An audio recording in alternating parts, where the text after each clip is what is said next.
can ask questions. So hello everybody for this new year, welcome here to this new COMSOC video seminar. As usual, if you have a question during the talk, you can put it in the chat.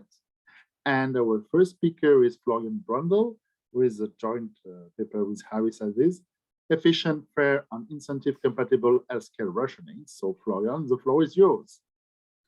Thanks. So this is joint work with Harris, and I'm not sure if he can be in the chat because it's very late in Australia. So if you have questions during the talk and write them in the chat, I'm not sure I will be able to see them.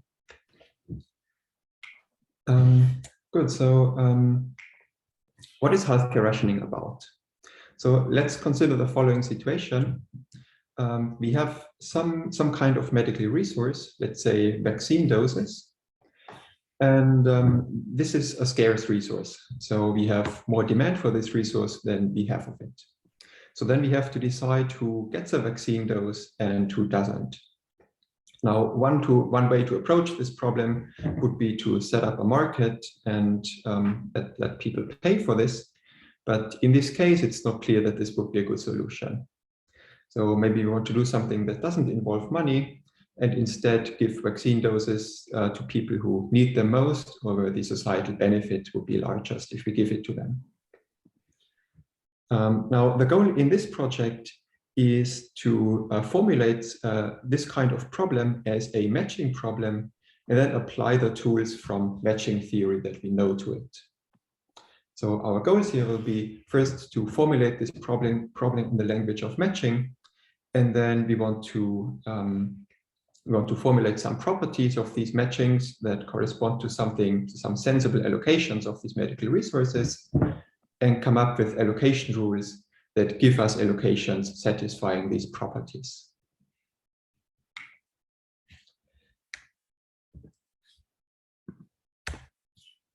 Okay, now we are not the first ones to do this. In prior work, Patak, Somnes, and Unver, and Yemnes have considered this problem, and they have already done the first step for us, which is formulating this in the language of matching. So how does their framework go? They assume that there is some fixed number of units, so for example, vaccine doses, ventilators, ICU beds, and so on, and they have to be allocated to patients. Moreover, there are various different categories that the patients could belong to. So for example, medical workers, elderly people, people with pre-existing conditions, and so on.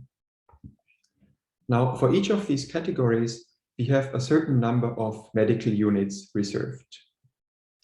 And moreover, for each of these categories, each patient may be eligible for it or not. So for example, some people are medical workers, other people are not.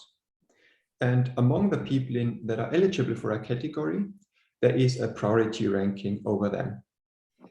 So each category has a ranking over the agents, over the eligible agents. Good. And then what we want to do is, based on these priorities, find an allocation that satisfies certain requirements. So for example, we want the allocation maybe to be non-wasteful, in the sense that we leave no units unallocated if we could allocate them to someone. And then we also want to take the priorities into account in some way. So our goal here is to design an allocation rule that takes as input this priority profile and gives us some matching of the units to agents. Now, here I'm summarizing some related work. I don't want to go into this for the sake of time, but this is just to point out that there has been quite a lot of work on this problem and related problems, in particular very recent work for obvious reasons.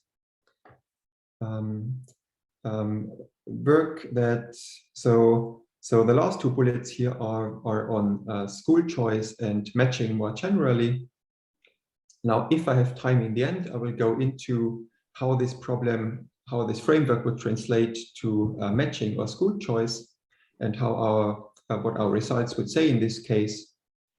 But for now, suffice it to say that this is an instance of matching under constraints. So let me jump right into the model.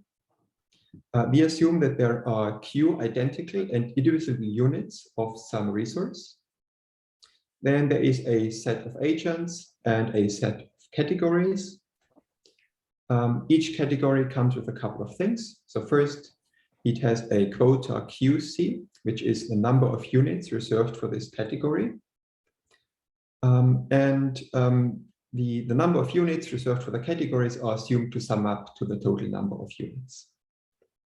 Second, each category has a priority ranking over the agents and the empty set. So the role of the empty set here is as follows. If an agent is ranked above the empty set, then they are eligible for this category. And if they are below the empty set, they are not eligible for this category. And the ranking of agents below the empty set won't matter. Okay, and then an instance of this rationing problem is just a priority profile. So priority ranking for each category. And I should point out that we allow the priorities to be weak orders. Then one tool we will use in our analysis is what we call the reservation graph, which is a bipartite graph which has as vertices on one side the agents and on the other side the categories. And there's an edge from an agent to a category if the agent is eligible for the category. So a matching in this graph would correspond to an assignment of the units to agents so that we only match units to eligible agents. So now we'll introduce matchings and allocation rules. We will view matchings as functions from agents to the empty set that satisfy the additional condition that the pre-image of every category or the cardinality of it is at most the number of units reserved for this category. And the interpretation here is that if the matching maps an agent to a category, then this agent gets a unit that is reserved for this category. And if an agent is mapped to the empty set, then this agent is unmatched or doesn't get a unit. And the restriction on the cardinality of the pre-images just means that we can't give more units away for some category than we have reserved for it. And then secondly, an allocation rule is just a function from instances to matchings. Now in the following, I want to introduce first some properties for matchings and then for allocation rules. And then what I will do is describe our main result, which is an allocation rule that satisfies basically all the properties I will state. So here are the properties for the matchings. We will say that a matching complies with eligibility requirements if whenever it matches agent I to a category C, then this agent has to be eligible for this category. It respects the priorities if for any two agents I and J and any category C, if we match I to category C and we leave J unmatched, then it has to be that J doesn't have higher priority for C than I. Now the rationale here is that if this property would not hold, then agent J could say, well, agent I got a unit for category C, I have higher priority for C than I, yet I don't get a unit. So this seems kind of unfair. So this is what it would mean to not respect priorities. And in fact, that's what you might know as no justified envy from the matching literature. A matching is non-wasteful if for any agent I and any category C, if the agent is eligible for this category and is left unmatched by the matching, then this can only be if all units that are reserved for this category have been given away to other agents. So we can't leave units unallocated if we could give them away to agents that are eligible for this category. And lastly, a matching is maximum size if it has maximum size among all matchings that comply with the eligibility requirements. Now, it's not hard to see that every maximum size matching is non-wasteful, because whenever you have a matching that is wasteful, you could just match one additional agent, so it was not maximum size.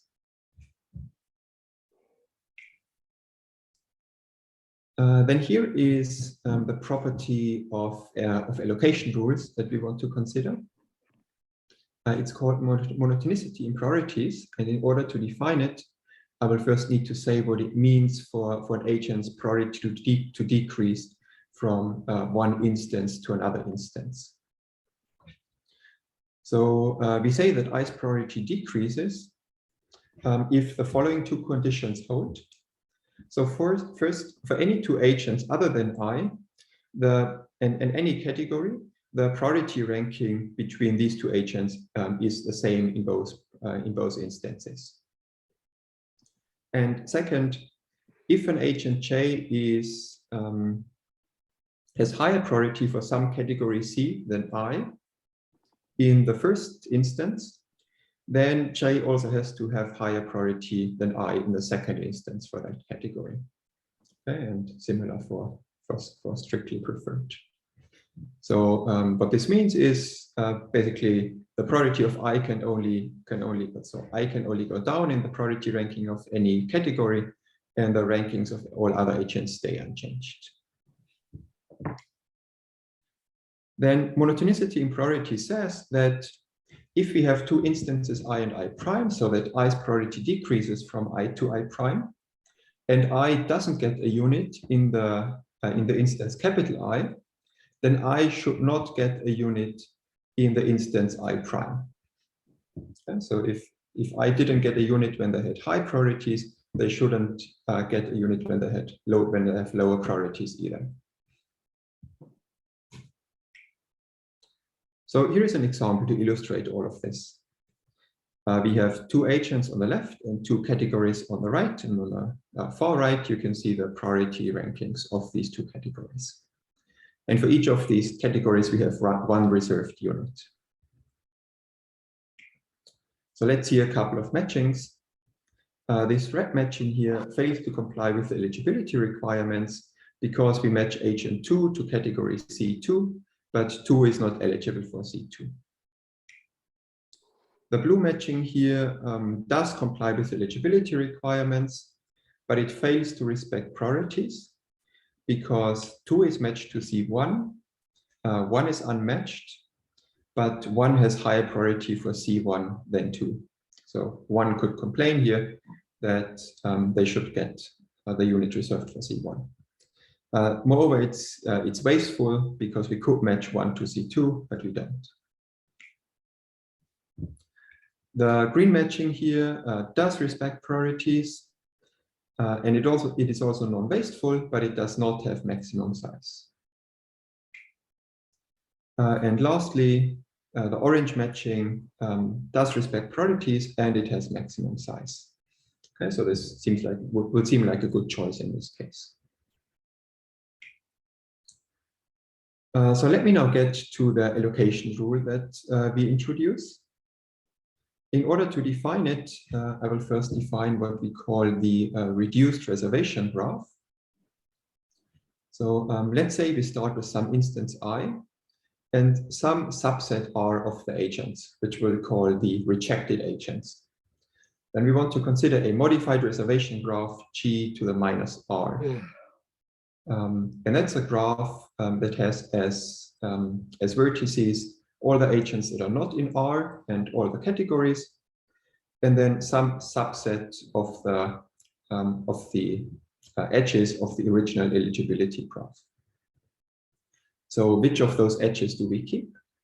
So first, we only have an edge from I to C if I is eligible for category C. So that was as in the original eligibility graph.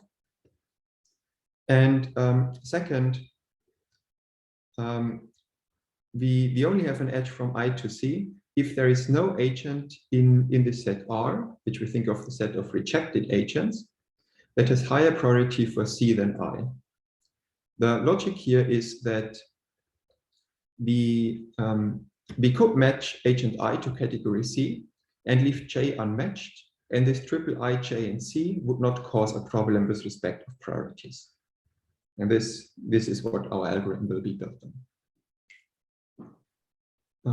Good, and here by M, I will denote the size of a maximum size matching for this instance I. So then here is the reverse rejecting rule. It is parameterized by some linear order over the agents, denoted by pi here, and we call this the baseline order. And then what we will do is iterate through this order from the bottom up. And at each step, we will try to reject an agent and see if we can still keep the size of a maximum size matching. So in the beginning, we start off with no agents being rejected.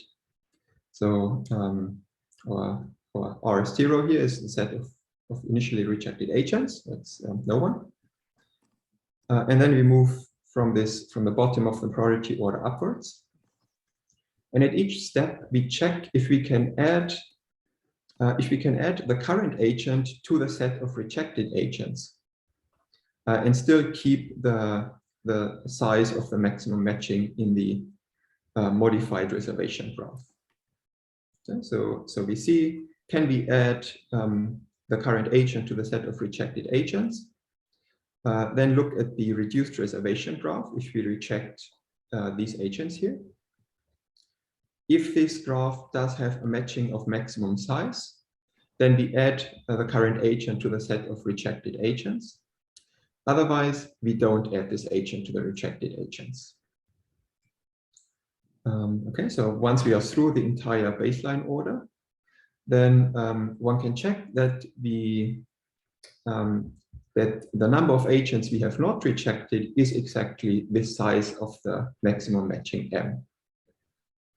So then the outcome of the reverse rejecting rule will be some matching of size M in the final reduced reservation graph. And for all the properties that we consider, it won't matter which one we pick in case there are multiple.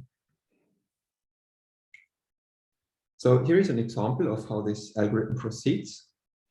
Now we have 4 agents and 2 categories. Again, 1 unit reserved for each category. Initially, no agent is rejected, and our baseline order is like this. So first, we try to reject agent 1. Okay, so the graph you can see here is the resulting reduced reservation graph. Now we have removed agent 1, but also we have removed the edge from C to C1 because agent 1 has higher priority for C1 than 3. So if we were to match 3 to C1 and leave agent 1 unmatched, then this would fail, the resulting matching would fail respect of priorities. Good, so this reduced reservation graph, it does have a matching of size 2, so it's fine to reject agent 1. Now let's proceed and try to also reject agent 2. If we do this, well, it's clear that in the resulting graph, we don't have a matching of size 2 anymore, so we can't reject agent 2 in addition. So we put agent 2 back in and instead try to reject 3. If we reject 3, we do still have a matching of size 2, so that's fine. Lastly, we try to reject 4 in addition. Now here, okay, it's obvious. We don't have a matching of size 2 anymore, so we don't reject 4. In the end, we end up rejecting 1 and 3.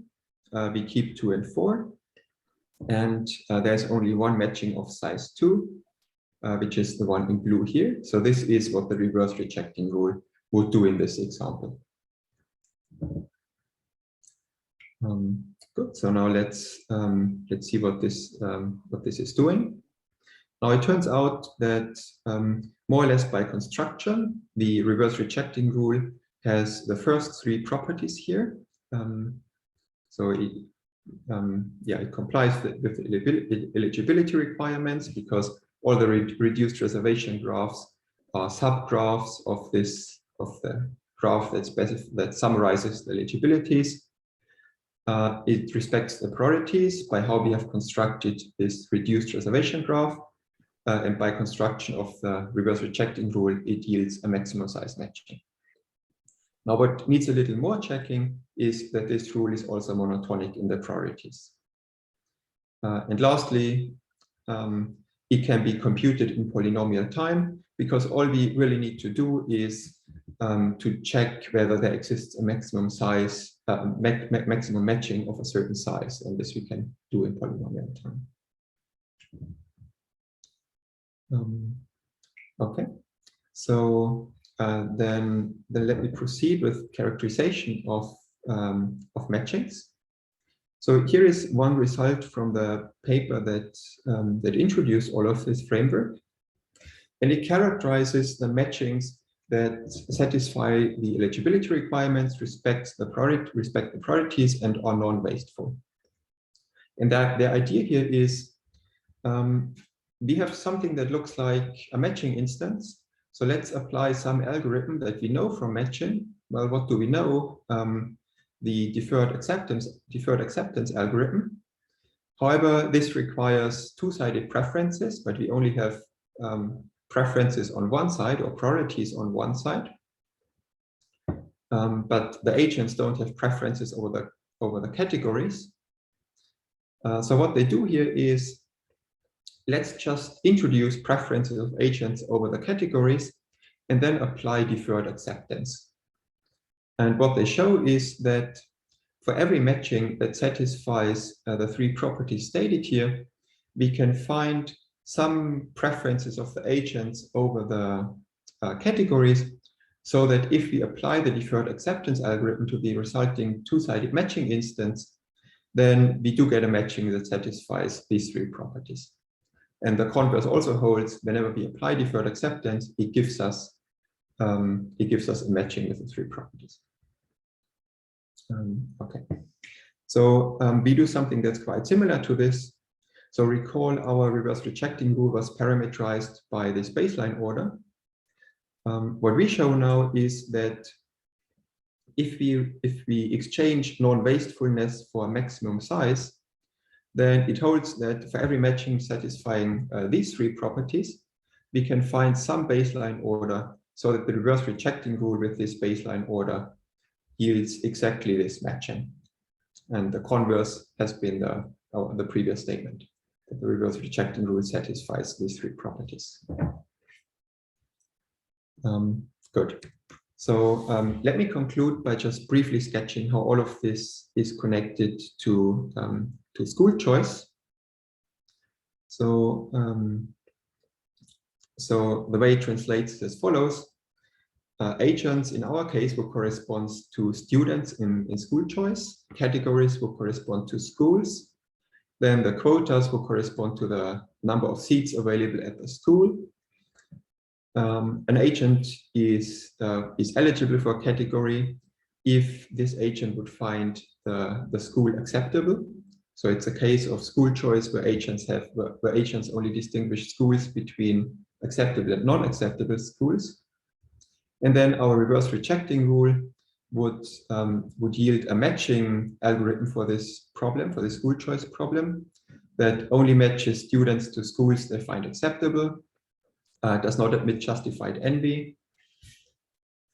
It matches the maximum feasible number of students, and it does not incentivize students to hide that they find a school acceptable or try to lower their priority at a school, for example, by not trying to do their best in an entrance exam. So, okay, so I will conclude here. Thanks for attending, and I'm looking forward to your questions. Thank you very much, Florian. So you can unmute your microphone and give a round of applause.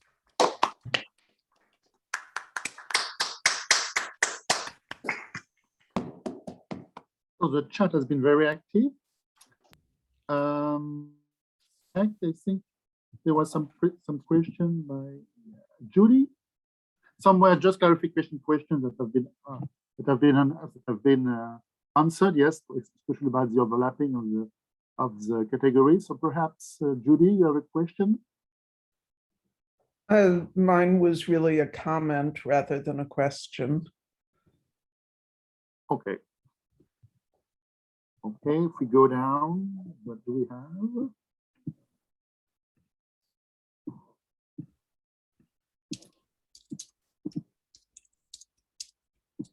Yeah, Harris has done a pretty good job answering questions. Yeah, I was. Can you do it faster with Danik? You had a question? I think it's already answered, or mostly answered. Okay. I don't know, who has a question that has not been answered yet? I have. Okay, go ahead. I just typed it in. I want to look back at the example of the construction for this mechanism, because I had the impression that one was the highest priority candidate for category 1. So no, I see it isn't. Because I had the impression that it was unfairly rejected. So I didn't look well at the picture then.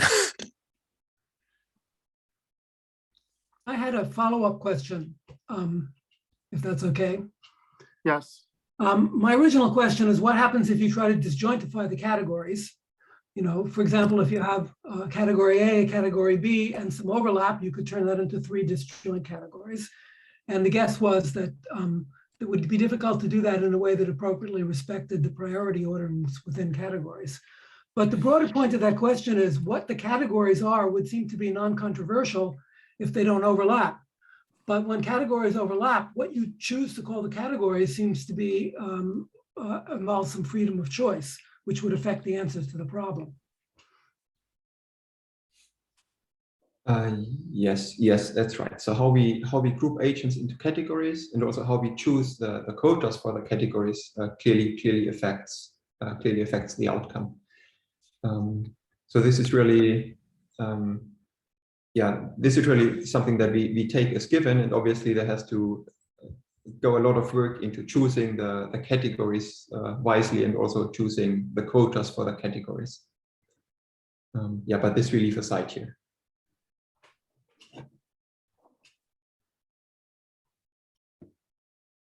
Do we have any other question?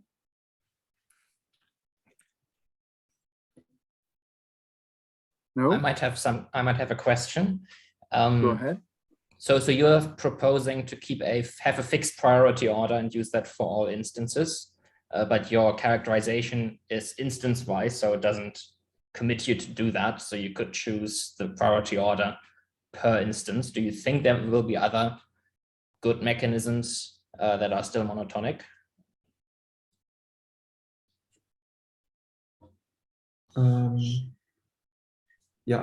So I don't know of any other mechanism that would still be monotonic.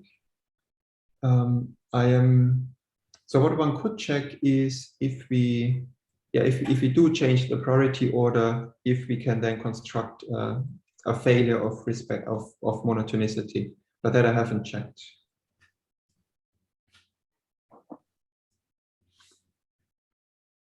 Okay, so if there's no other question, we can give another round of applause to Florian.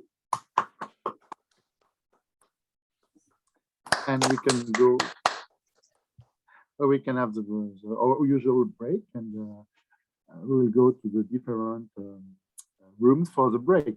Thank you. We'll go back in 10 minutes.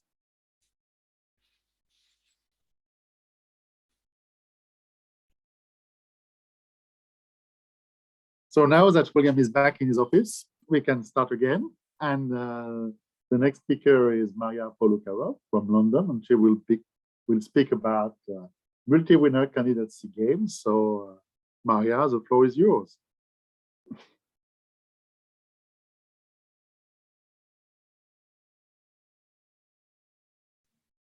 Just a second, I'm trying to go. No problem. Here it is. All right, so thanks very much for the introduction. So I'm going to talk about candidacy games in multi-winner elections. This is a joint work with Svetlana Abrasova, Edith Elkind, and Marek Grzesiuk, and it appeared in AMOS 2020. So what's this about? In strategic candidacy games, we have both voters and candidates having preferences about the outcome of the election. And so the candidates may strategically decide to withdraw from the election if that may affect the outcome of the election in their favor.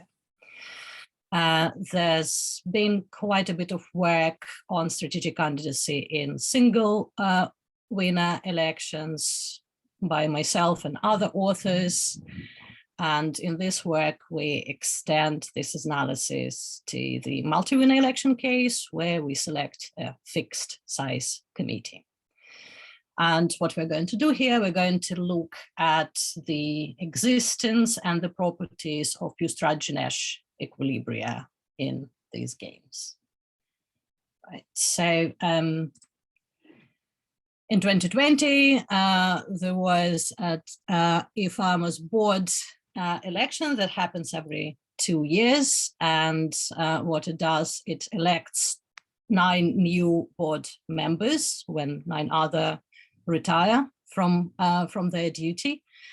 And the story was that, in fact, 2 of our authors on this work were potential candidates for the board, while one of them, she also served on the board in the previous period, so she decided not to run for the election for the next period. And this was actually also in line with her preferences for our other co-author, who indeed was elected to the board. You can find her here. And also 2 other members, great members of the COMSOC community, let's call them BNR, you can find them there as well. So that's just, you know, an example. Half of it is true, half of it is not, but that's an example for how actually candidates may affect the outcome of the election by the single winner or multi-winner case. So the model is as follows. We have a strategic game, non-cooperative game. The set of players here is the set of potential candidates. And each of them has just 2 actions to play. Either they participate in the election, which is 1, and they do not participate in the election, which is 0. We have a set V of voters. We assume them to be sincere. There is a work by Vincent and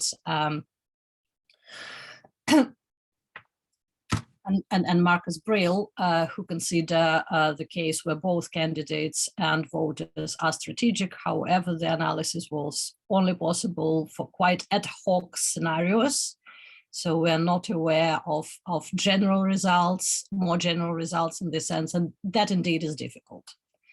So we do assume that the voters are not strategic here. The candidates, however, are. Sorry, that's not what I meant here.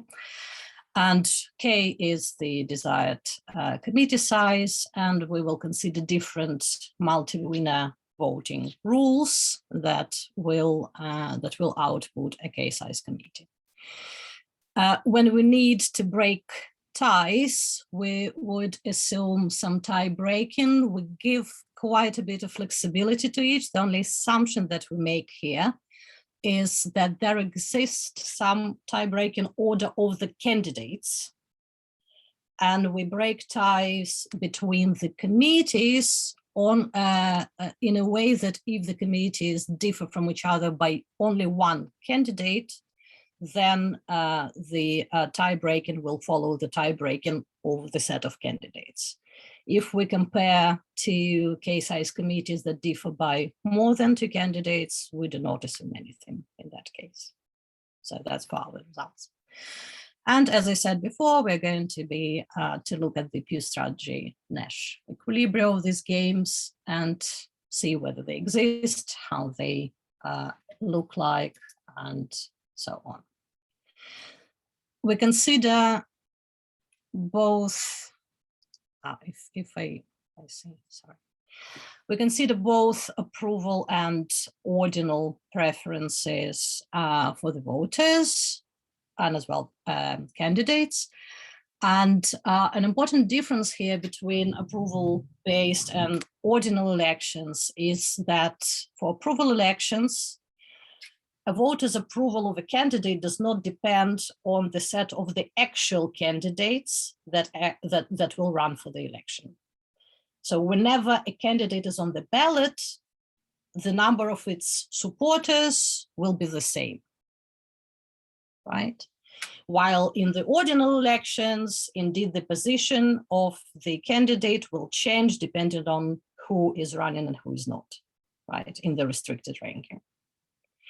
So it probably intuitively suggests that for approval ballots, if we have a game where candidates have so-called self-supporting preferences, meaning that they always approve themselves if they have approval preferences, or they rank themselves above everyone else, then in such a case, we should expect that the full participation profile where every candidate is present in the election should be in equilibrium.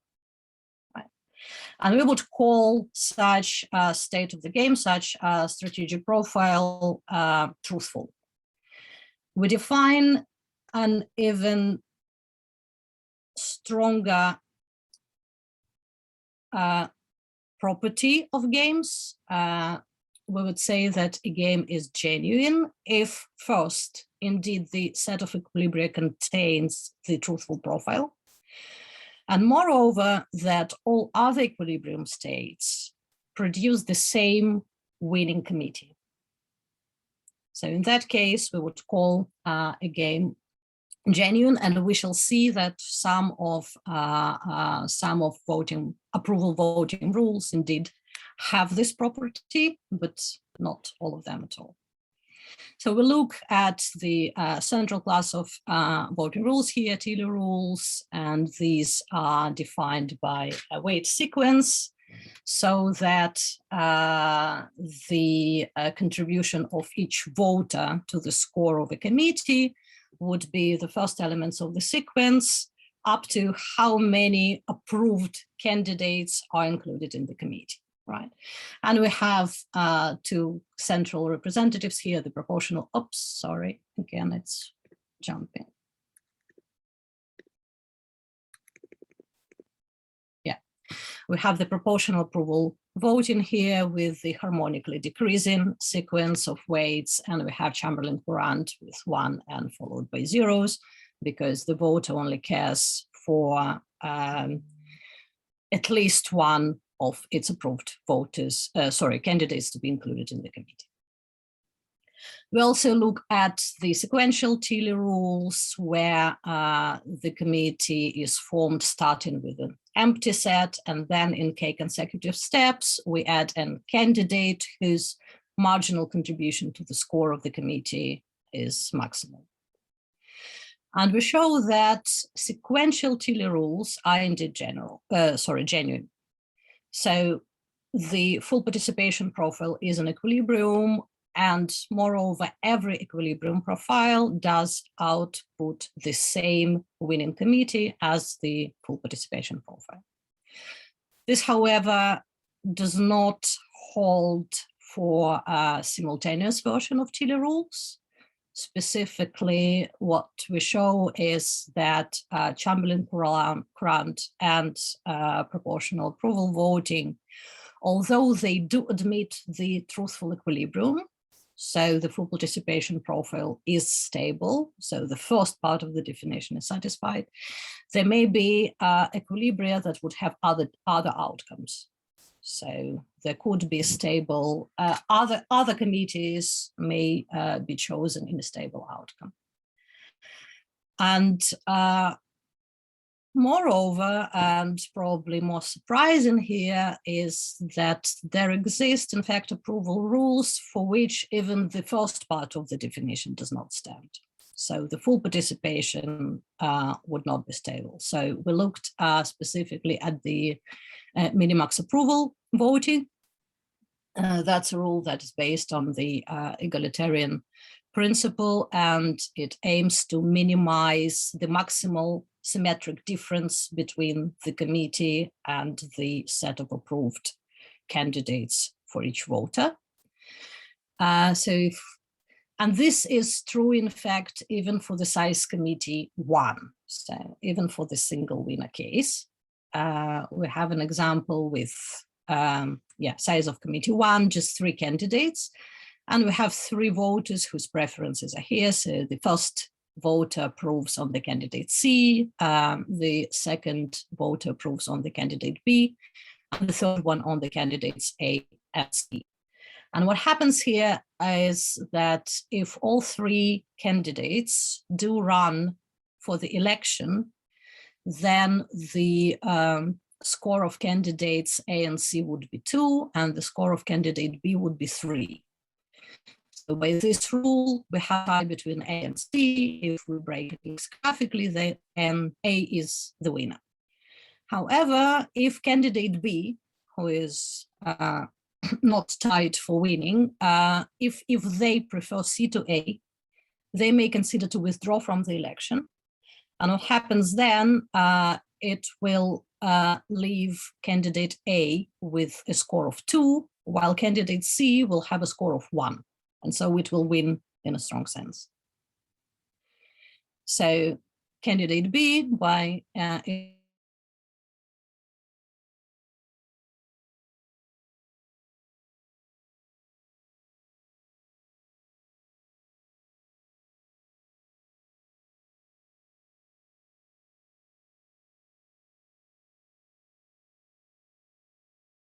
We have lost Maria? I am back, but okay, you are back. Okay, you are back. Now I need to find my slides, which I do not see at the moment. I'm sorry, this is just you were cut during the example when you were commenting the example. Yes, I just my slides disappeared from the screen, so that's what okay. I'm trying to bring back. Oh, here they are. I do now see my slides, but I do not see the chat. No, we don't see your slides. We don't see your your slides. I think you need to share your screen again. Yeah. I'll do that. It is just, it plays really games with me. I'm sorry for this. Okay, so you should see my. Okay, it should come up. Right. Yeah. So we were here, and so we've seen that the full participation profile is not in equilibrium.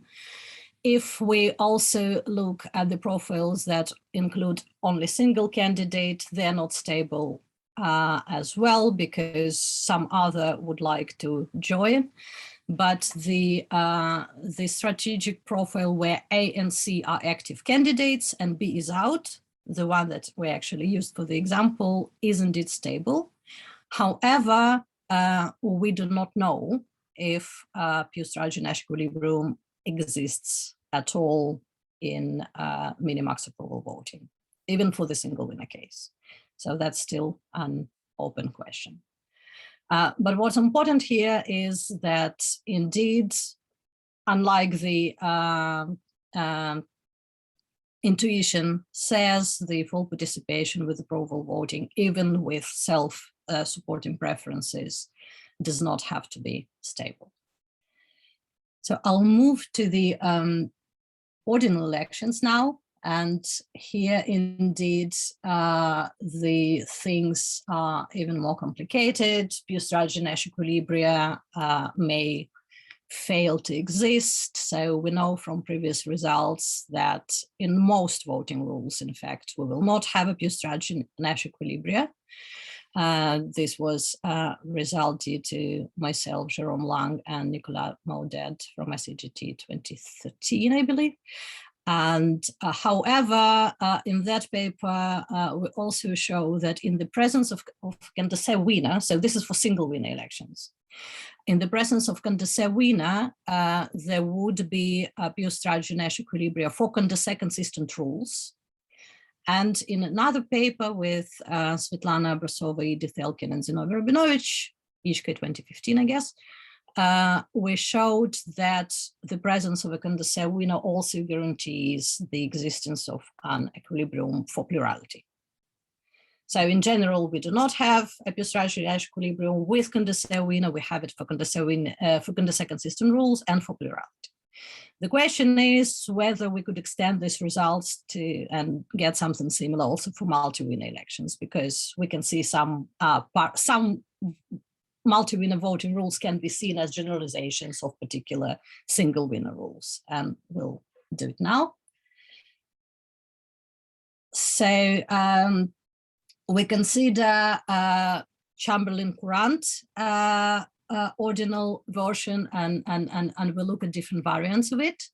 So such a rule would be defined with the help of a certain positional scoring function, right? And then the contribution of voter to the score of the committee would be, so the voter is concerned with the representative, so the highest ranked candidate that is included in the committee, according to their preference profile.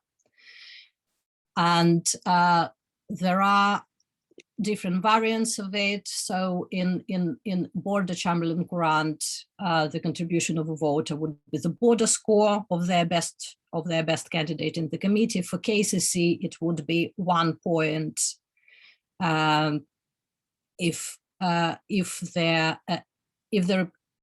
is a candidate in the committee that is ranked in the top K positions in the ballot,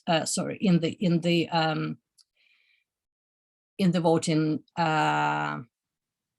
ranking of the voter. And we define also some hybrid rule, which is similar to block rule. It gives 1 point to the highest ranked candidate if they are in the top K positions, and also it adds some epsilon, some small amount to each member of the committee, which still is ranked in the top K positions by that voter.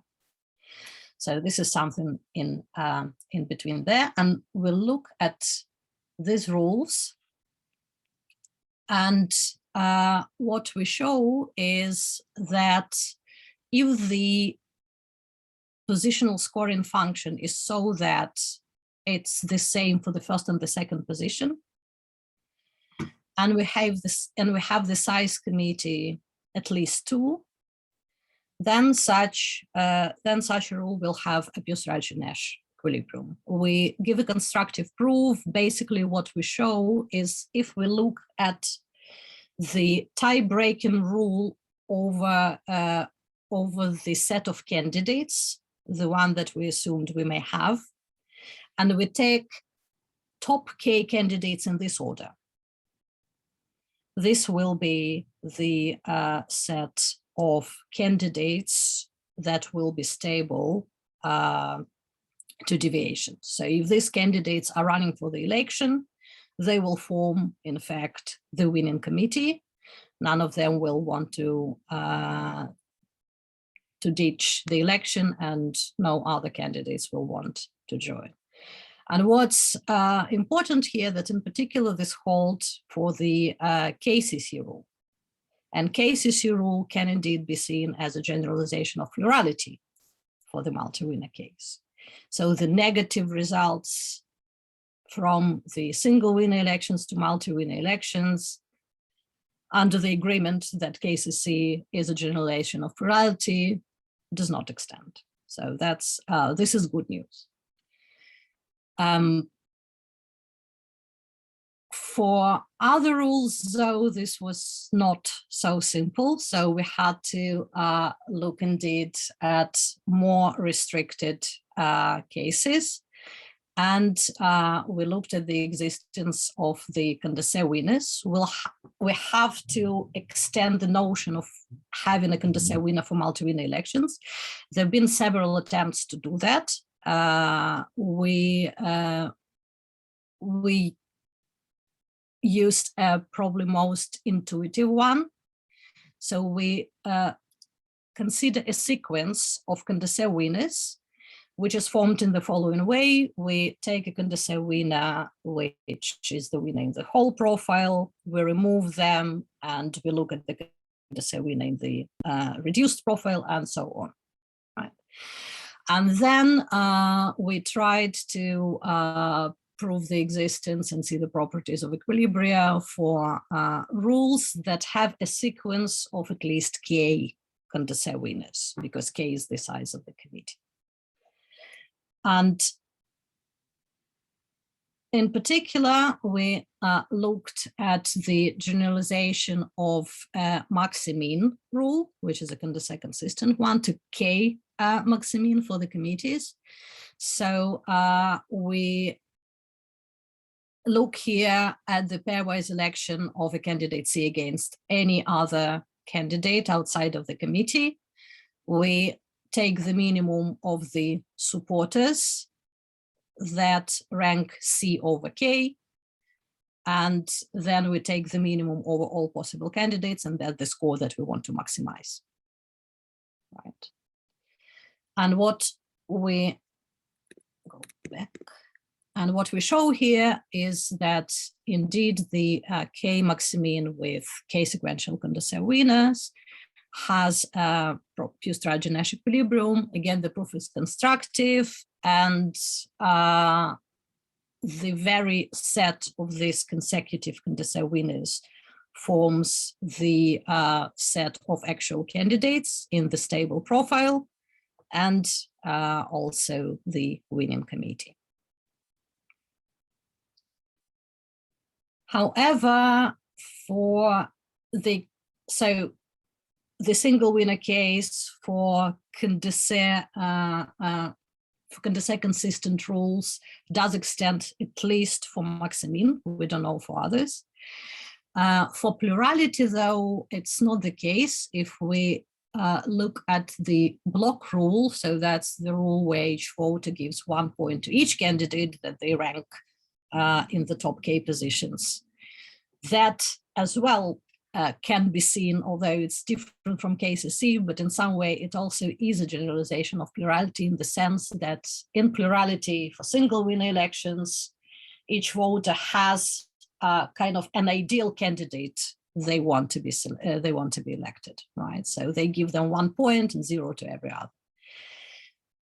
When we choose committees, you may also see that K top positions in the ranking would be kind of an ideal committee that a voter wants to see, and all other candidates are 0. So there is an ideal committee that a candidate supports. So in that sense, block generalizes,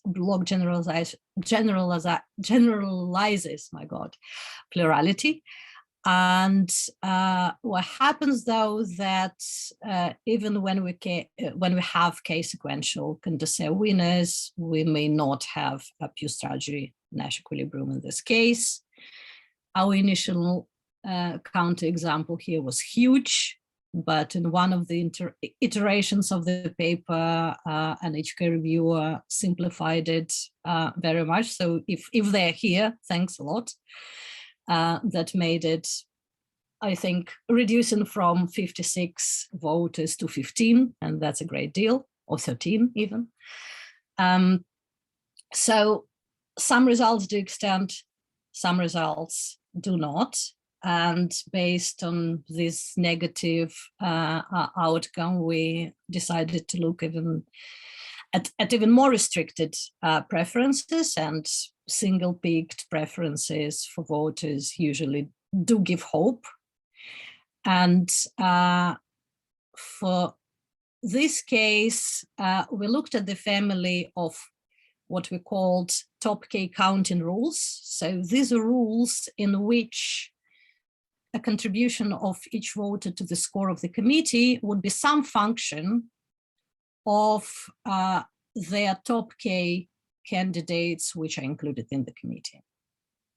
So if that's the only thing that affects how much each voter contributes to the score, then this is called a top K counting rule. And here we have KCC, here we have epsilon block, here we have PAV, for instance. So these are members of this family. And for this case, we prove the existence of pure strategy Nash equilibrium. So the assumption is that we have single-peaked preferences, and also that this function must be different in the last k-1 and k positions. But that includes that includes PAV epsilon block. It does not include KCC, but for KCC, we have a separate proof without assumption of single-peakedness, right, of the existence. What's interesting here that the proof is based on a number of lemmas on the structure of the order of Condorcet winners. And these lemmas are independent on voting rules, and that's why they're interesting for their own merit. So we know that with single-peaked preferences, candidates do form a sequence of Condorcet winners in the sense of our definition. And we know that such profile actually defines an order of these candidates on the axis on the single-peakedness axis. But what is this order? We do not know from previous results. So our lemmas actually show how this order looks like, and based on that, we construct the winning committee for this family of rules.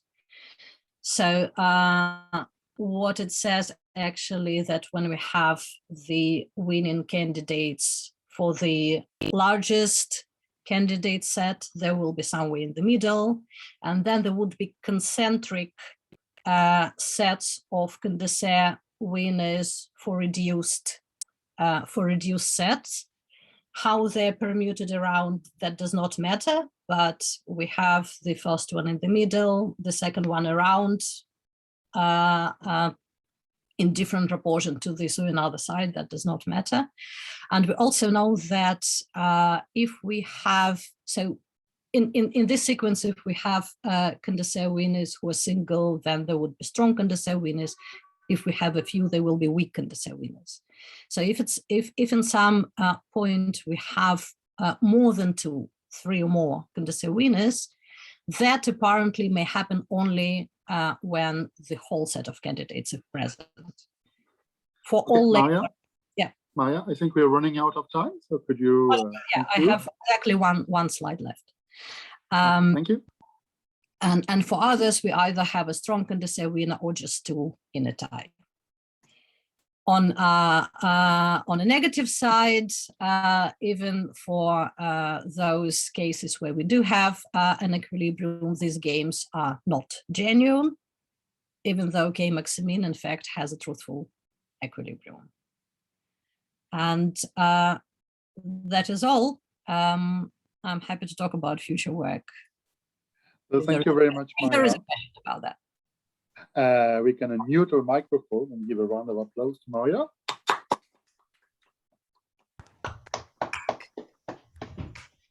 Thank you. Is there any? I got a question at some point, but perhaps there are other people who have questions. Otherwise, I will go for it. So, if I remember well, on one of your slides, you mentioned that you have one positive result for KC control Condorcets. KCC, yes. Yes, there's usually when I work with extension of Condorcet, I use a more general version. If you have a K-top cycle, that the K-top cycle dominates all the other top cycle of size K, your result will not hold. You need the second Condorcet for your result to hold or not? Well, for larger families, we couldn't show this. Okay. But this does not. This particular result does not require the existence of consanguineous. Okay. I think this was okay.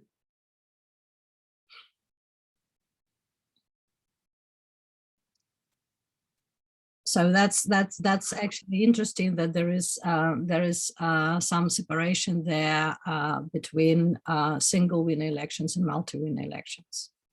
Marcus has a question. Yeah.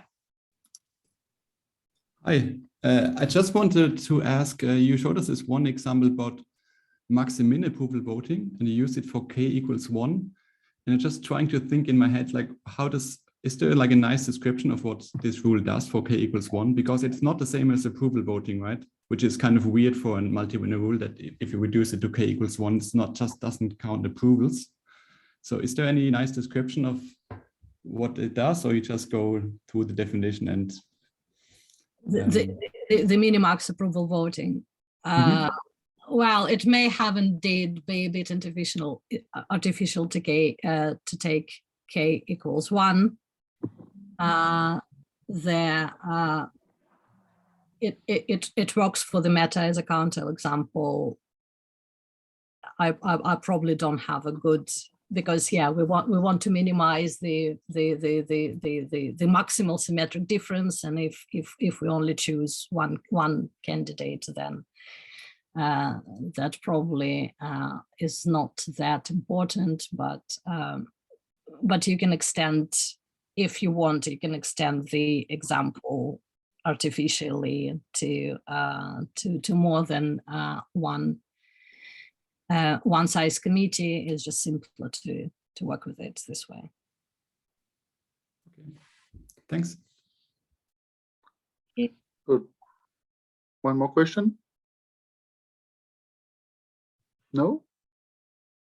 Okay, so if we don't have any question, I would just ask Dominic to make an announcement. Yes, this is the announcement for the next seminar, when we'll meet again in February. Noteworthy, this is not going to be the second Thursday, but the third Thursday of February, because the second Thursday coincides with the EC deadline. So on the 17th of February, we'll hear from Kamesh Muragala from Duke and from Eric Neiman from Columbia. And I hope to see you all there. Thank you, Dominic. So we can thank again all of our speakers and see you in a month from now. Bye-bye.